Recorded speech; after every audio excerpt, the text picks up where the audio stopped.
د افغانستان او د پاکستان ترمنځ باید اړیکې په کم ډول وي. پاکستان څومره دې ته ژمن ده چې باید له افغانستان سره ښه روابط ولري. افغانستان د پاکستان پر وړاندې بیا هم هغه د افغانستان د نیمې پیړۍ د حکومتونو سیاست غوره کوي چې موږ له چا سره نه غواړو چې مشکل ولرو. غواړو چې د اقتصاد محوره سیاست په اساس د پاکستان په شمول له هر چا سره ښه روابط ولرو. خو پاکستان بیا په هغه نظر باندې نه ده. عموما افغانان په دې باندې بې باوره دي چې پاکستان ژمنتیا نه لري. پاکستان هغه څه کوي چې د افغانستان او د پاکستان ترمنځ اړیکې هغه ډول نه وي چې باید په اساس دوه ګاونډي هیوادونه ولري. په همدې تړاو نه یوازې افغانان د پاکستان د اوسني رژیم پر وړاندې انتقادات لري او د نړیوالو قوانینو برخلاف هغه څه باندې پاکستان تورنیږي چې نقض یې کړی که هغه د تیری مسله یا نور اقدامات دي. په داخل د پاکستان کې هم عملا د پاکستان له پوځي رژیم سره د دوی مختلف ادرسونه که هغه علما دي که هغه سیاسیون دي یا هم وګړي دي مخالفت لري. وایي چې پاکستان پوځي رژیم هغه څه چې باید د افغانستان سره د ښو روابطو په اساس کړی وای نه دي کړي. هغه څه کوي چې هغه برعکس د پاکستان مداخلات دي او د افغانستان د بحران رامنځته کول دي چې دوی تر شا لاس لري. دا چې پاکستان ته څه کول پکار دي د پاکستان دغه ډول سیاست بالاخره پاکستان کمې خواته بیایي. دا هغه مسایل دي چې نن په تودو بحثونو کې بحث پرې کوو. په سلامونو مو هرکلی کوم. را سره په پروګرام کې درې تنه قدرمن میلمانه دي. هر یو سیاسي او نظامي شنونکی ښاغلی توریالی همت، بل میلمه را سره دیني عالم او سیاسي شنونکی ښاغلی شیخ محمد هاشم بلخابي، او را سره د افغانستان د ستراتیژیکو څیړنو د نړیوال مرکز مشر ښاغلی ډاکټر عاطف مختار ده. تاسو درې سرو میلمنو ته ښه راغلاست وایم. خیر راغلاست پروګرام ته. مختار صاحب، نن د پاکستان پوځي رژیم له کومو ننګونو سره مخامخ ده؟ او سلام تاسو ته علیزی صاحب او تاسو درنو میلمنو ته او د افغانستان معزز ولس ته. باور مې دا دی چې پاکستان د خپلې غلطې ستراتیژۍ په نتیجه کې ډېر ستر مشکلات سره مخامخ شوی. هغه دا دی چې پاکستان اوس د تعریف نه لري چې دوست او دشمن څوک دی. پاکستان د مخه چې د افغانستان په هکله یا د سیمې په هکله نظر او لیدلوري ولري، غوره به دا وي چې پاکستان د په خپل ستراتیژي کې د افغانستان په هکله تغییر راوړي. دغه ممکنه ده مختار صاحب چې پاکستان پوځي رژیم د په خپل ستراتیژي کې تغییر راولي؟ چې ممکن دی که نه دی، د پاکستان بقا په دې کې نغښتی دی چې د افغانستان سره او د افغانستان په هکله په خپل ستراتیژي کې د تغییر راوړي. دغه ظرفیت د پاکستان په پوځي رژیم کې دغه ظرفیت وجود لري مختار صاحب؟ زما باور دا دی چې پاکستان یو پوځي نظام لري او پوځي نظام په د سر اخلاص دی چې افغانستان دوی لپاره ډیر یو ستر ګواښ پیښیدلی شي. که پاکستان نه غواړي چې په خپل ستراتیژي کې تغییر رانوړي او که پاکستان د افغانستان سره ښه تعلق نه غواړي او که پاکستان په افغانستان کې د نیابتي استخباراتي جګړو ته لمن وهي او طراحي او میکانیزم ورته جوړوي، پاکستان د په صراحت او جرأت د افغانانو نه دا واوري چې پاکستان کې به هیڅ کله امن نه راځي. دا یو. دویم موضوع دا دی چې افغانان او د افغانستان ستراتیژي د پاکستان په خلاف نه دی. د افغانستان ملي ګټې په دې کې نغښتې دی چې افغانستان د پاکستان سره د خپلو ملي ګټو په رڼا کې د تعامل او تفاهم ژبه خلاص کی او دغه لار خلاص کی. خو متاسفانه د افغانستان ملت او خلک په پاکستان قطعا اعتبار نه کوي. دا پاکستان د تړاو لري. پاکستان پوځي رژیم بل اړخ ته بیا د دوی ملکي حکومت، کله چې واک د پوځي رژیم سره توقع د دې کېږي چې هغه د سیاسي دریځ غوره کړي. د پاکستان په تاریخ کې پاکستان کې ملکي رژیم قطعا اوسېدلی نه دی او شتون نه لري. اکثرا پوز پکې کار کوي، پوز پکې حاکم دی او د پوزیانو دسیسه او پالیسی او استراتیژي د افغانستان په حق قطعا مثبت نه وو او نه دی. موږ بیا یو ځل تایید کوو او د افغانستان اسلامي امارت مشرانو ته هم وایو چې د پاکستان سره په ډیر دقیق عمیق پالیسی خبرې وکړي. تر هغه وخت پرې چې پاکستان د افغانستان په حق خپل پالیسی ته تغییر نه ورکړي، په د مطمئنو چې د پاکستان او د افغانستان معضله به مننه کوم. احمد صاحب، پاکستان څومره ژمن ده چې باید هم د دوی پوځي رژیم پاکستان ته ثبات راولي او هم افغانستان ته ښه ګاونډیتوب؟ بسم الله الرحمن الرحیم. محترم علیزی صاحب، زه تا ته ډېر محترم طب مختار صاحب ته، محترم او قدرمن شیخ صاحب بلخاوي صاحب ته او د شمشاد تلویزیون محترمو کارکونکو لیدونکو ته السلام علیکم ورحمت الله وبرکاته وایم. وعلیکم السلام. چا توپک دی چې په وګی دی هغه په خوښه به هدف ټاکي. نو د پاکستان دغه رژیم ته او دغه کړۍ ته د جوړېدو د پاکستان نه تر نن ورځې پورې د پاکستان په حکومت کې حکومت ده، یو حکومت ده، په حکومت کې حکومت ده. د همدغې کړۍ ادیرې بیلې دي. عاطف صاحب ته ښه معلوم ده، ځکه عاطف صاحب نابالغ و چې هجرت یې کړی و، همغلته یې تعلیم کړی، همالته ښه معلوم ده. ادیره یې بیله ده، کیله یې بیل ده، جومات یې بیل ده، اختر مونځ یې بیل ده، هر څه یې بیل دي. ولې بیل دي؟ بیل دي همدغه باداران ورته وایي چې تاسې به باید د خلکو سره تاسې نه ناستئ نه ولاړئ، چې څه موږ درته وایي هغه وکوئ. تفاوت بیا څه وي د بیلوالي؟ هغه منظم او امکانات لري بلې نه لري؟ همدغه علت ده چې ولس چې ده ټول مخالف دی دې کړی، دغونه مخالف ده لکه څنګه چې سیاسي ګوندونه هم دونه مخالف دي لکه دا موږ دا چې وس نه لري بېله خبر ده. زه دلته پاکستان ولس ته یو مشوره ورکوم، ولس ته مشوره ورکوم چې قوي پاکستان، قوي ګاونډی، که هغه افغانستان ده، که بنګلادیش ده، که ایران ده، ستا ګاونډی لکه د موږ، دا د تا په خیر ده. او ضعیف ګاونډی دا په خیر نه ده، دا په نقصان ده. تا مخالف هم بیا هلته تربیه کېږي، د تا بل څه هم کېږي. قوي ګاونډی چې نو دغه نه خو به چې د تا نه خو به یې تمه نه کېږي، ته خو به ورسره څه نه کوې. مثال دی وړکی مثال ورکوم، ته موټر لرې، زه یې نه لرم، دواړه ګاونډیان یو، او د ما ماشوم مریضېږي، تا نه موټر اخلم، تیل دې مصرفېږي، ټایر دې مصرفېږي، وخت دې مصرفېږي. که زه موټر ولرم، پښو ولاړ یم، ته یې ولرې، یو ګټه خو مې را رسېږي چې تا ته خو وخت و موټر او تیل خو دې نه ضایع کوم. زه دقسې پاکستان ته وایم ولې کوشش کوي چې افغانستان کې کمزوری حکومت. دا مشوره باید پوځي رژیم ته یې که ولس ته؟ ګوره زه ولس ته وایم چې داسې وکړي لکه موږ ولته پوځي رژیمونه ول تېر سول د 50 کاله کې د داود نه راونیسه تر نن ورځې پوځي رژیمونه ول، څوک د روسانو ملګري و، څوک د امریکایانو. پاکستان باندې اوس بحث همدغه باندې بحث کوم، دا څوک د هغو خو د موږ ولس په مقابل کې راجګ سو، ازادي واخیستله، نظامونه یې مړنګ کړه، باداران یې ورته وزغلول. دا همده پورې ارتباط ده. د پاکستان ولس هم دغسې راجګ سي، دغه کړۍ، دغه حلقه د قدرت نه لرې کړي، قدرت د دغسې لاس کې ونیسي لکه افغانستان کې چې اسلامي امارت دی ولی. اسلامي امارت ګوره نه جنګ غواړي، د موږ وزیر دفاع، وزیر داخله، وزیر د امیر المؤمنین صاحب نیولې ته ما پورې ته یو عادي افغان پورې نه جنګ غواړو چا سره، ټولو سره ښه روابط غواړو، حتی د امریکا په شمول موږ غواړو چې باید ښه روابط ورسره ولرو. پرون راتللې ټانګ توپ هغه دې راوسته، ما ځان نه بم تړه، په ټانګ مې ځان اچو، بمونه مې در باندې اچول. اوس چې بلدوزر او ټیکټر سره راځي په ولا در باندې ګلان شي، دا مجاهد صاحب ونه ویلې، څو څوکر ته دا ویلي. اوس هم د موږ 200 مړي هلته پراته، د موږ وزیر د داخلي ویلې چې موږ د انتقام جذبه د پاکستان ولس نه لرو. دا د پیغام د چې افغانان جنګ نه غواړي، په جنګ کې دی چا ګټه نه، په جنګ کې دا د افغانستان د ضعف نقطه و که د قوت چې ګاونډي ته وړاندې کړله؟ دا د افغانستان د پوهې او درک هغه و چې جنګ کې د هیچا ګټه نشته، په لاره بندېدو کې د هیچا ګټه نشته. دا اوس چې د تورخم او د سپین بولدک دروازې د چمن بندې دي، دا چې څوک پې خوشحاله ده، نه افغانۍ پې خوشحاله ده، نه پاکستانی. هغه خو هغه کړۍ پې خوشحاله دي چې د ولس ته تکلیف ورسېږي. دغه خو هغه خلک یا هماغوندې ناپوهي او یا د خارجانو جاسوساني. تړلې جنګ کې ګټه نشته، د لارو تړلو کې ګټه نشته، ټول جنګ چې ګټه هغه چاته د چا شروع کړی، د برطانیې ګټه ده، د امریکا ګټه ده، د یهودو ګټه ده په جنګونو کې، د خپل منځي جنګو کې. نو موږ هیچا سره جنګ افغانان نه غواړو، خو دفاع د هر چا نه کوو. که د موږ اول دا زه یم، که د مکي امام هم د ما وطن ته په خیرونو سترګو ګوري، دا سترګې داسې پې باسم. دروازو بندول او خلاصول پوځي رژیم کوي، یعنی هغه جاسوسان دي. بالکل، هغه د خپل د ولس هم دښمنان دي. صرف د خپل ولې تا ونه لیدې چې د هغوی هغه ونه ویلې وزیر اعلی د صوبه سرحد د پښتونخوا، هغه ویلې چې دغه جزیرې د افغانانو په د پښتنو په وینو تویولو باندې جزیرې اخلي، بل یو لار وګوري، د تجارت لار وګوري، بل څه وګوري. له دې وروسته د پښتنو د سرونو په کاټ کولو باندې جزیرې ماخلي.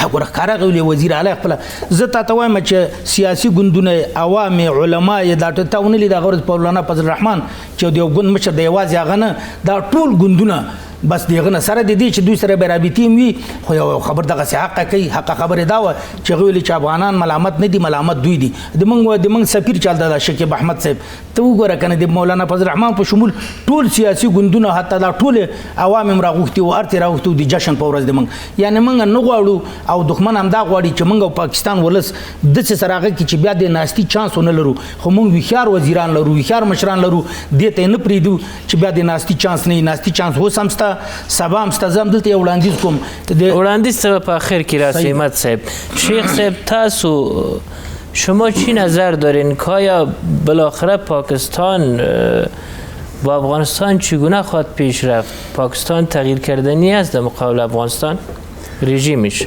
بسم الله الرحمن الرحیم. خدمت شما و مهمانان عزیزی برنامه همکاران محترم شما بینندگان السلام علیکم و رحمت الله تعالی و برکاته. و علیکم السلام.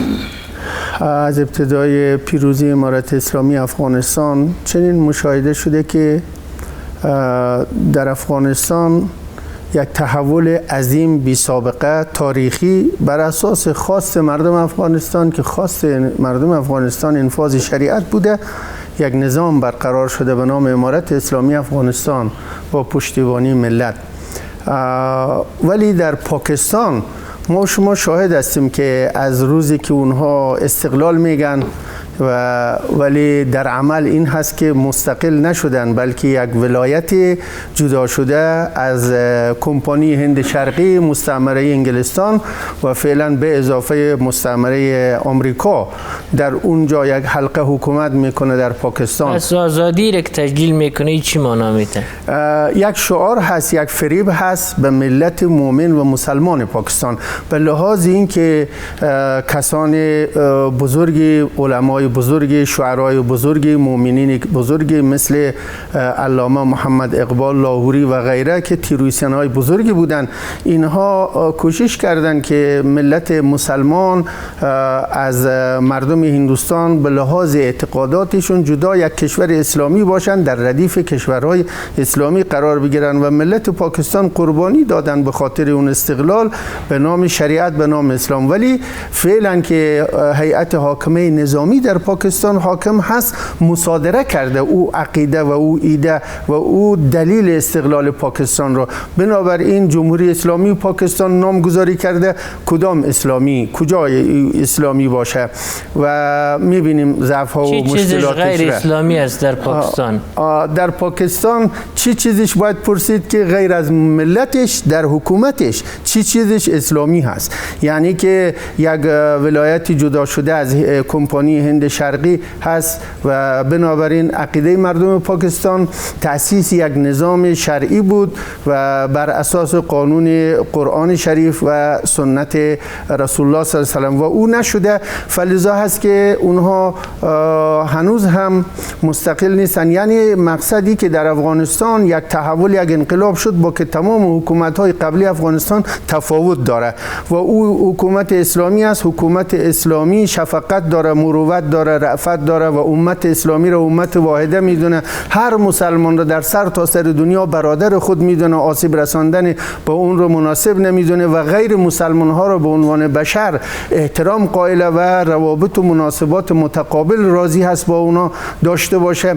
ولی ما شما میبینیم که این مسائل از جانب حلقه نظامی پاکستان زمانی که پاکستان آزاد نیست تدلیلش تحمیلی است از طرف رژیم فوجی؟ رژیم فوجی به خاطر اغفال عوام و مؤمنین و ملت شریف پاکستان شعارهای زیادی را به اصطلاح عرضه میکنه و یکی از اون شعارها همین مسئله استقلال هست و یکی از شعارها نام جمهوری اسلامی هست و یکی از اونها پایتخت اسلام آباد مکه شریف اسلام آباد بود، مدینه الرسول رسول صلی الله علیه و سلم اسلام آباد بود، امارت اسلامی افغانستان فعلا که شریعت نافذ میشه اسلام آباد هست و در کوچه ها و پس کوچه ها و در پنجاب و در سند و در اسلام آباد ما شما میبینیم که مسلمان ها کوچه به کوچه، خانه به خانه مثل اسرائیل تحت تعقیب هستند و اما یهود و نصارا و کفار آزاد است، به حد آزاد است که وقت مقامات آمریکایی میایه مسئولین حکومت نظامی پاکستان مثل غلام و برده پیش اونا کرنش میکنه و حاضر میشه به تلاشی. یک آمریکایی یک رهبر پاکستانی را در خود پاکستان تلاشی میکنه و این به چه معنا هست و این ملت پاکستان میفهم. بنابراین چه اسلامی که وقتی یک مسلمان در خانه خود امنیت نداره در پاکستان ولی یک آمریکایی و یک یهودی و یک نصارا در حال جنگ با مسلمان ها باشه و او امن در پاکستان، روابط هم که خوب نمیسازه با واسه که افغانستان میگه ما میخوایم همسایه خوب داشته باشیم، دلیلی است که اونا خودکفا یا استقلالیت ندارن. امید هست که ملت شریف پاکستان تجدید نظر بکنه به اهداف شرعی و اسلامی که خواستن کشور اسلامی تأسیس شه، قربانی دادن. حکومتشون رو اگر قابل اصلاح هست اصلاح بکنن، اگر قابل اصلاح نیست بالاخره تغییرات ایجاد بکنن. در اون صورت ان شاء الله تعالی ما یک همسایه خوبی خواهیم داشت. در غیر اون صورت متاسفانه ما و شما تجاوزات پاکستان بی دلیل میبینیم، افواهات و اتهاماتش میبینیم، ظلم و استبداد بی سابقه ای که در غزه روان است نسبت به مهاجرین افغانستان در پاکستان که در به یک تعبیر به خاک افغانستان هستند، یعنی به مرز مشترک و یا مرز فرضی کرخه که اونجا هستن و اون مظالمی را که ما شما میبینیم متاسفانه این چیزها نشانه بری هست که حکومت نظامی پاکستان سر تعامل و ایده مستقل و پابندی به شریعت و همسایگی متاسفانه نداره. درنول دون کو دمل رو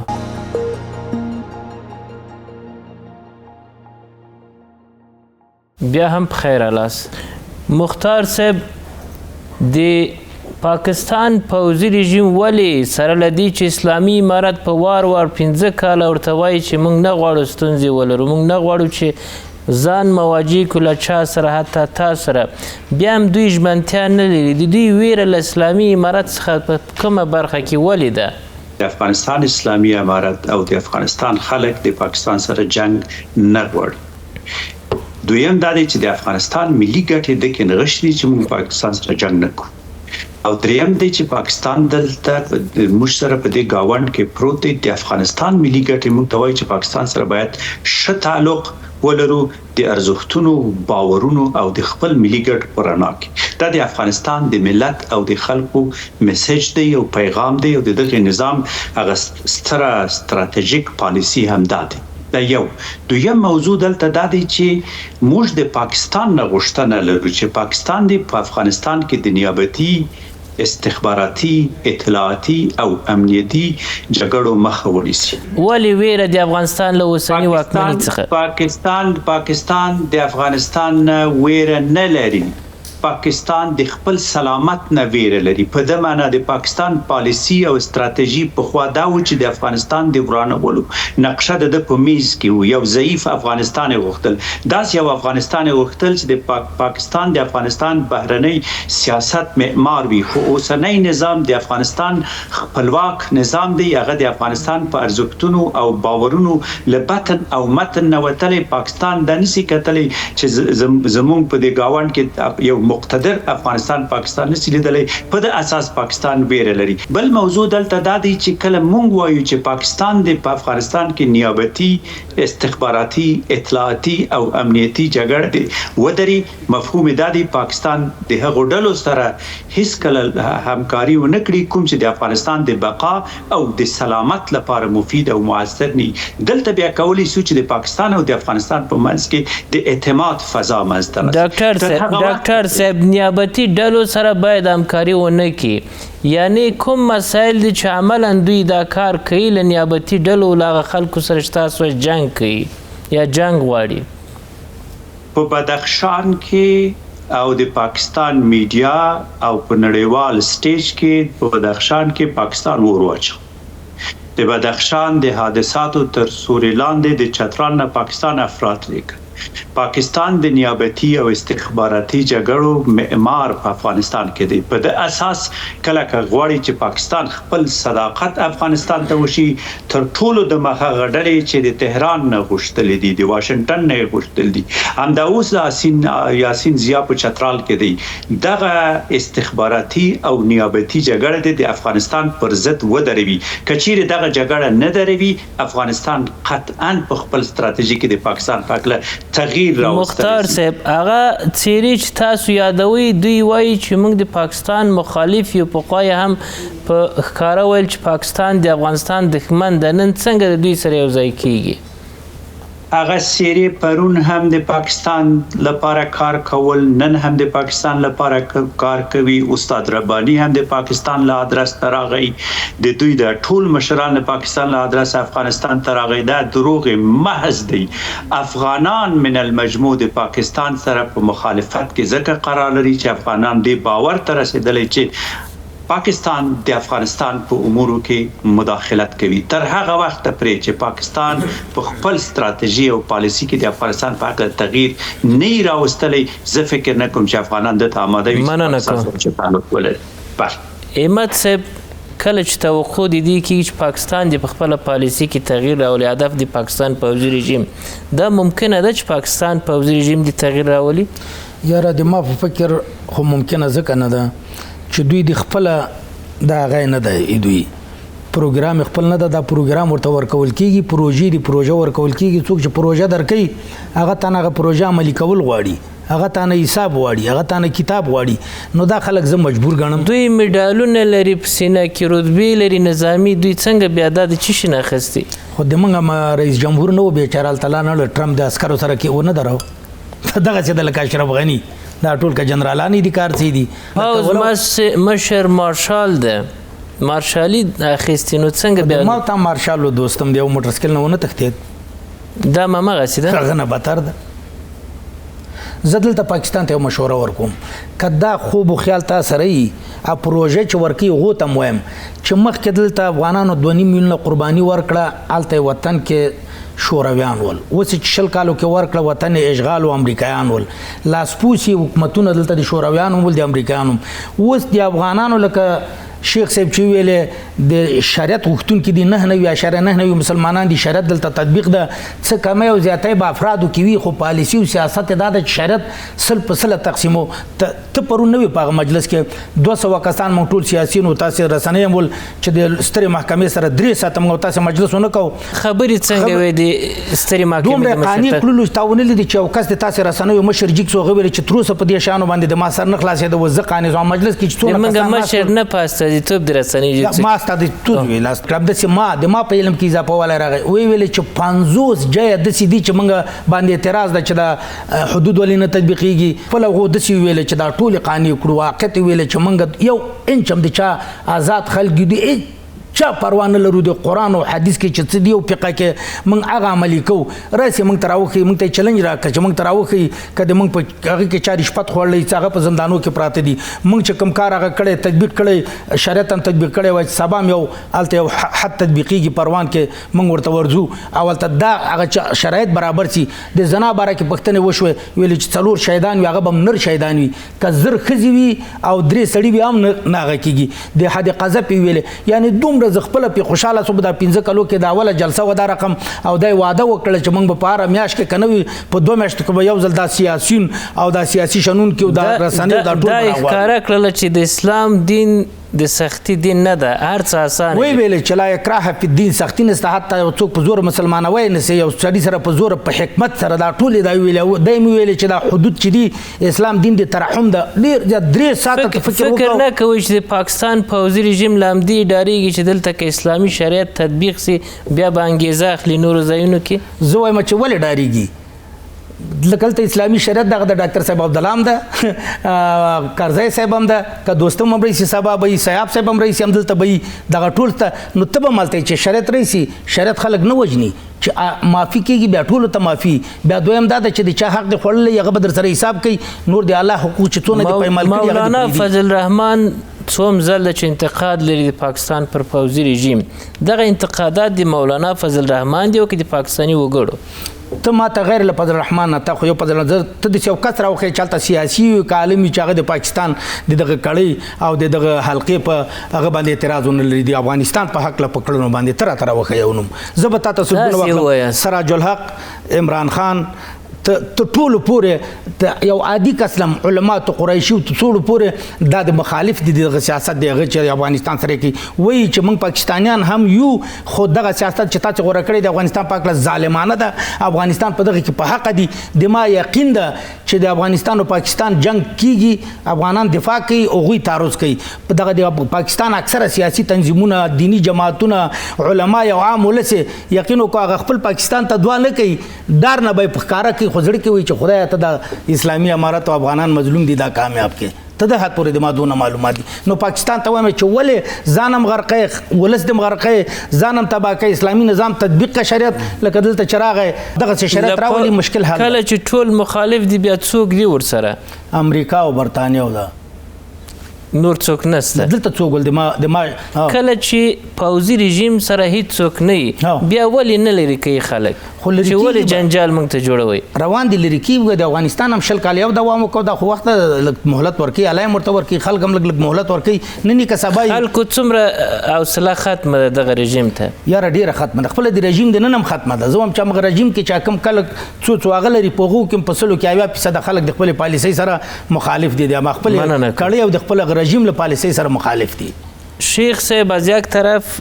نظر افغانستان است که نمیخواهیم با کسی مواجه شویم امروز افغانستان در وضعیت است که باید خود جور بکنه به پیشرفت بریم ترقی بکنیم اقتصاد ما خوب شود در این وضعیت نمیخواهیم با هیچ کس مواجه شویم اما انتقادات بری است که با می وضعیتی که ما داریم میریم به طرف بازسازی پاکستان نمیگذاره که افغانستان قوی باشه با وصف از که نظر احمد صاحب می بود که افغانستان قوی به درد پاکستان میخوره اما اینا یک روش دیگه را پیش گرفته مقامات رژیم فوجیشان کسش کوشش میکنه که از دید اسلام گپ بزنه کسش خود عالم دین یا معرفی میکنه این به کدام حد انزوای رژیم پاکستان نشان میده که میخواین از آدرس اسلامی مدیریت بکنه اوضاع خود همونطور که مهمانان محترم اشاره فرمودن پاکستان پروژه میگیره ما شما باید ببینیم که مصدر جنگ ها خاستگاه جنگ ها و فرماندهی یا کماندانی مرکزی جنگ ها علیه کشورهای اسلامی از سابق تا حال از زمان خلافت های اسلامی خصوصا از زمان خلافت گسترده عثمانی از کجا شروع شده چی از لحاظ فکری چی از لحاظ نظامی و این از غرب شروع شده در اون زمان آمریکا اگر نبوده کشورهای غربی دیگه بوده که در 3 قاره مسکونی جهان صدای کلمه طیبه بلند بوده و خورشید غروب نمی کرده در کشور گسترده اسلامی همون زمان جنگ نظامی و فیزیکی از کجا علیه مسلمان ها از غرب از انگلستان و غیره آغاز شده و بعد آمریکا به اونها اضافه شده و حال هم خاستگاه جنگ ها مصدر جنگ ها کماندانی جنگ ها بودجه جنگ ها نقشه جنگ ها بر علیه مسلمان ها خصوصا بر علیه امارت اسلامی افغانستان از کشورهای غربی خصوصا از آمریکا و از بریتانیا و در مجموع از ناتو به فرماندهی آمریکا و پاکستان یکی از عوامل اقماری و متحدین سرسپرده باید تعبیر بکنیم نه متحدین مستقل آمریکا هست از ابتدایی که ادعای استقلال میکنه تا فی الحال یعنی از مستعمره انگلیس سوق شده به مستعمره آمریکا و حال همون پاکستان ما شما شاهد هستیم که به طور نابرابر و بدون دلیل و بدون علت اگر بر علیه افغانستان اقدامات را صورت داده به هیچ شریعتی به هیچ دینی به هیچ انصافی شیخ صاحب پاکستان نامش پاکستان اسلام آباد شما اشاره کردین که اینا اسلام آباد می سازن دیگه ای که مثلا پاک فوج ای چرا القاب را باز به این شکل انتخاب کردن که کارش به او اساس نیست.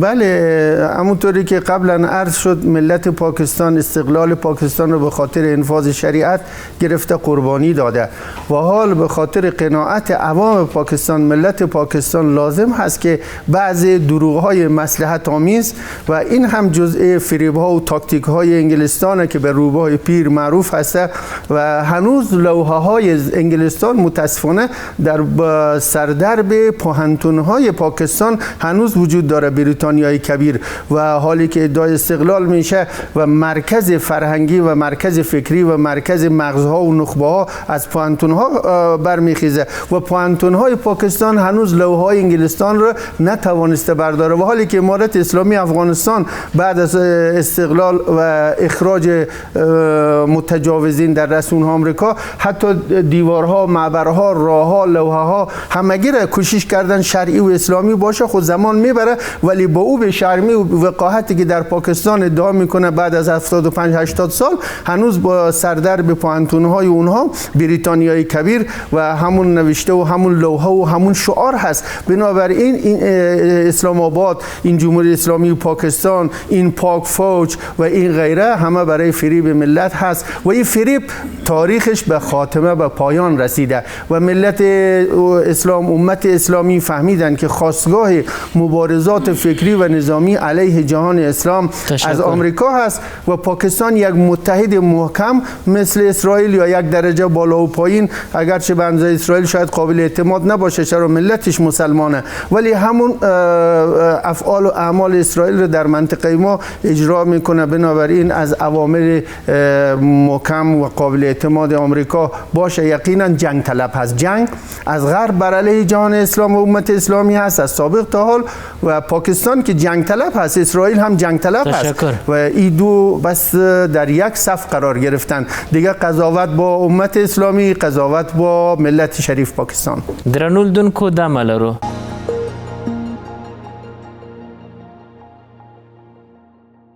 بیا هم بخیر الاس مختار صاحب، که چیرې هدف دا وي چې پاکستان کې عام خلک مخالفت کوي له پوځي رژیم سره چې عملا د دوی حقوق طلب سوي، له افغانستان سره ځان مواجه کوي او دلیل هم دا وي چې هغه څه چې د پاکستان له پیله سوي برخلاف دغه اقدامات سوي چې خلاف د اسلام او خلاف د شریعت له اصولو سره کوي، نوم د که د دوی اقدامات دي.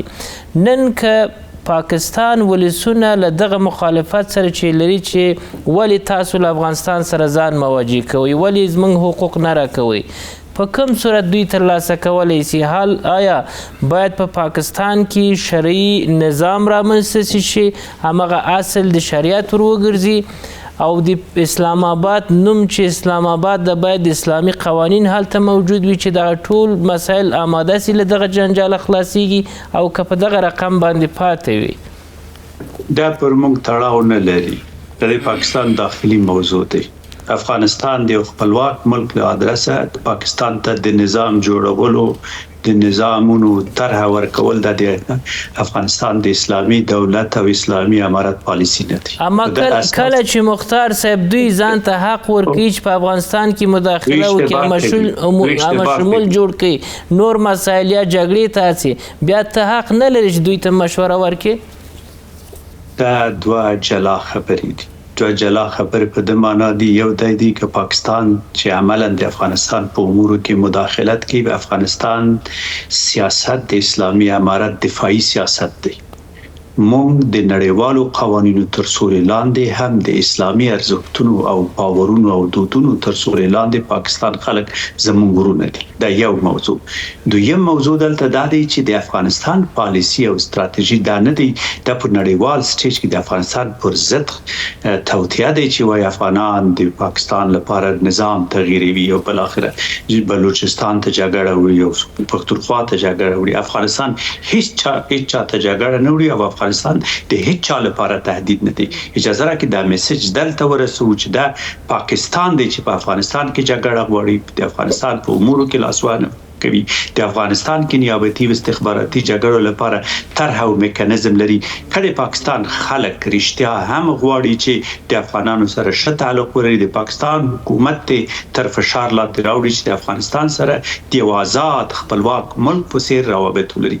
بل موضوع دلته دا دی چې امریکا، چینایان، روسان په شمول د ایران په افغانستان کې جنگ نه غواړي.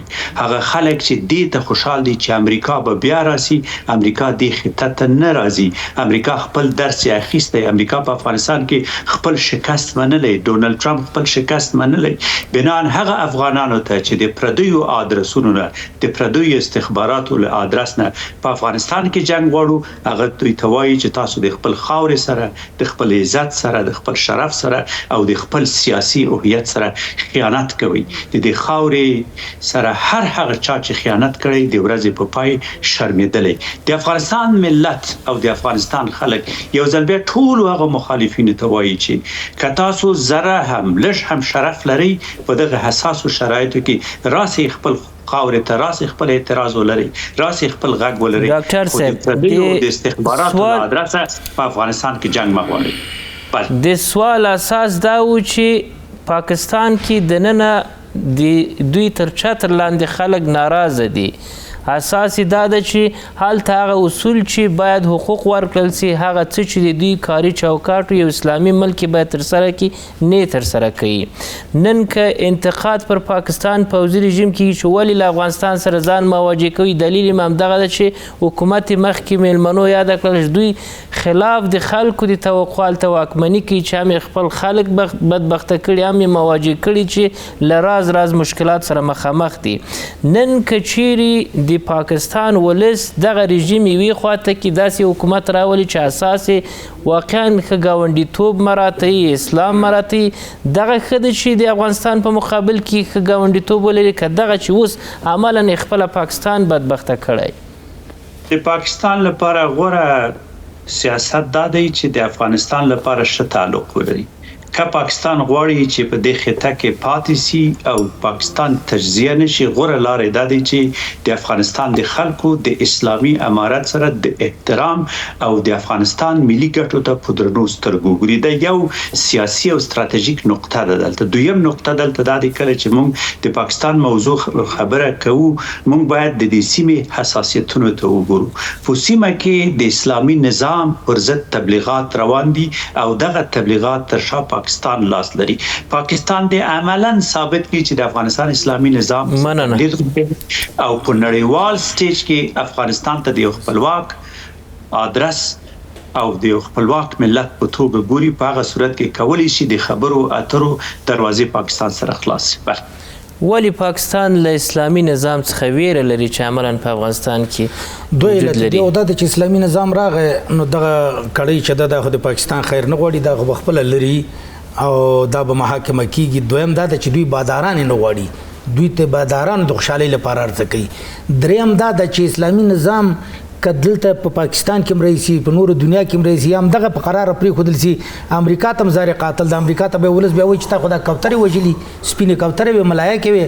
غواړي امریکا او پاکستان او نور چې دغه اسلامي امارت بدنام کړي، دغلته د معمولي د میاشتې وزر قدر منفي کار نه وزمین د پامیر غر ته جوړ کړي او د یو لوی مثبت کار نه، لکه چې پرون چې تا ولیده چې سترې محکمې غو دا څومره هغه وکړه چې موږ د ولس شپه ورځ کار کوو، د ولس خدمت ته یو، هغه نه معمولي له دروغو پروپاګندونه جوړ کړي، تنخواګانې خلکو ته ورکړي چې تاسې قضا بدنامه کوي، تاسې ستره محکمه بدنامه کوي، تاسې څارنوالان بدنام کوي، داسې ورکول کوي. ما سره ډېر ټلیفونونه راځي، وټساپ کې راځي چې داسې راسره اوسو، داسې لاسونه یې نسته، ما ته څه نه چې بیا یې پوښتنه وکړمه هغه نه وي، وایي ما ته وڅړی، موږ خو شهداو ته، یتیمانو ته، هغه ته مایوبینو ته تنخوا ورکوي. هلته 8 میلیارډه ډالر هغه افغانۍ د کال هغه ورکوي، په دې هغه ته څه ورته وایي د مایوبینو څو ته. خو دغه رقم خلک د دو بدنامۍ لپاره دا راخستي. زه یو وړاندیز کوم، تا اول پرې نه ښودم، بیا وړاندیز مې دا ده چې باید د پاکستان ولس په خپل هغه باندې فشار راوړي او دغسې یو مشترک هغه وکړي، افغانان ولس هم حکومت هم ټول د هغه ده. موږ که دا حکومت جنګ وغواړي، موږ مقابل کې جګېږو. تېرو حکومتونو یې موږ جنګ غوښته، موږ نسکور کړه. دغسې د ولس هم د پاکستان جګ سي، خپل حکومت د جنګ نه را ایثار کړي. قومي مشران، علما، استادان د پاتونو او سیاسي احزاب، قومي مشران، ورزشکاران، تجاران، صنعتکار، حتی د هرې قبیلې قبیله او د هر قشر کسان د اخو او د اخو دا د مشترک کمیسیونی ار هفته د په اسلام آباد کې یو هفته وي یو هفته د په کابل کې وي او د سره د اسلامي کانفرنس هم څو غړي وي اسلامي کانفرنس ته د الحمدلله موږ لرو په مکه کې مرکز دالته او رابطه عالم اسلامي د غودم څو کسان وي ځکه دښمنان د غواړي چارجه کې مسلمان ولسونه د جنگ ته واچي لکه مخکې می چویل چې بیا د ناستی مجال ورته پاتې نسی زم دغه پیشنهاد کوم کواقت د پاکستان د ولس په خپل ولس باندې زړه در کوي هغه پوزي کړي خو درد نه کوي دغه پروژه اخلي هغه خو ډالري ګټي خو زه هم د پردي زوی نه خپل لور کوي یقینو کو دای موږ اکثره خاري نه راځي تاسو سره دلته مرکو ته راځي په لندن او اروپا او څه کې اول د هغه کې ماتب صاحب کوي دا چل ترغه څونه خوشاله یقینو کوله کس د قندار سره انار یا لکه باغبان سره مړه دا دانکی دغه سول اوس بیچاره ګوره زیړ لکه ته وای چې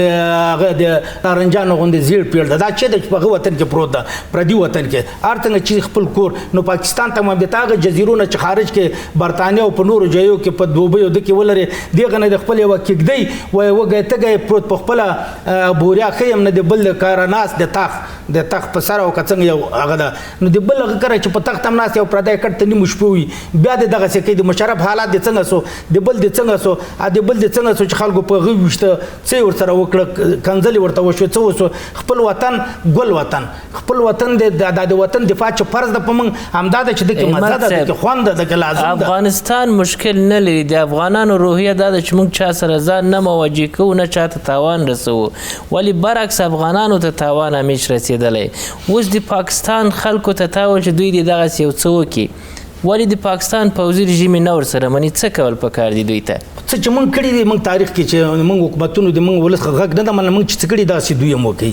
واضح ورته ووایه واضح پوهېږي نو کنایه چې ولس باید پوه کړي ګوره کنایه چې ده د هغه اسرح وي د هغه نه صراحت نه ډېره قوي هغه کارونه چې موږ د انګریزانو خلاف کړي هغه کارونه چې د روسانو خلاف کړي هغه چې امریکایانو خلاف کړي هغه کارونه دي هغه چې د هغو د حکومتونو خلاف موږ کړي دقسې حکومت کوم حکومتونه چې تېر شوي که د مجاهدینو که څوک د غلامان ول وسلې د موږ خرڅ سولې په تور بازارو کې خپلمنځي جنګونه وسول ملوک توافي جوړې وې ولس راجیګ سو په مقابل کې مجاهدینو حکومت هم ختم کړ دو سره هم ختم کړ درې سره هم ختم کړ کمونستان هم ختم کړ غربیان هم ختم کړ قرار دغلته اوس پراته دي د عزت نن باید پاکستان ولس هم له جنجاله کزان خلاصي دغسې همدا لار ده غوټه چې په لاس خلاصیږي خولې ته ضرورت نشته لاس همدا ده چې دوی په فشار راوړي چې مشترک کمیسیون جوړ کړي افغانانو کلم جنگ نه کړي ځکه هر وخت کامیاب هم دي چې مظلوم شو خدای هم در سره وي ولس هم در سره وي چې مظلوم شو افغانان هر وخت د مظلومیت جنگ کړي انګریزان پې راغلي بیا الحمدلله تکتیدلي دا زه وایم چې د خپل پلرو په نقش قدم د دوی هم لاړ شي څنګه چې انګریزانو نه ازادي واخیستله د پاکستان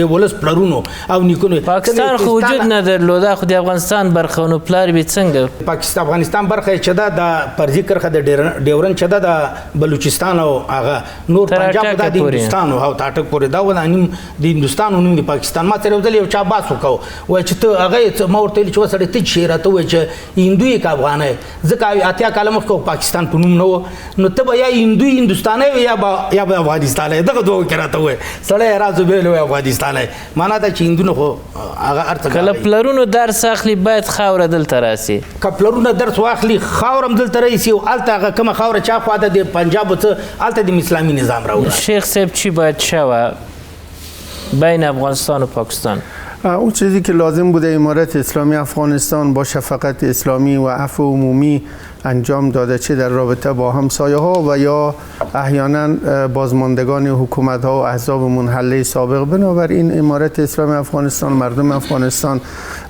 هرگاهی که ضرورت شده دفاع مردانه کردن، به نام شریعت اسلامی جهاد کردن و به هیچ کشوری تجاوز نکردن، بر علیه هیچ کشوری دسیسه نکردن.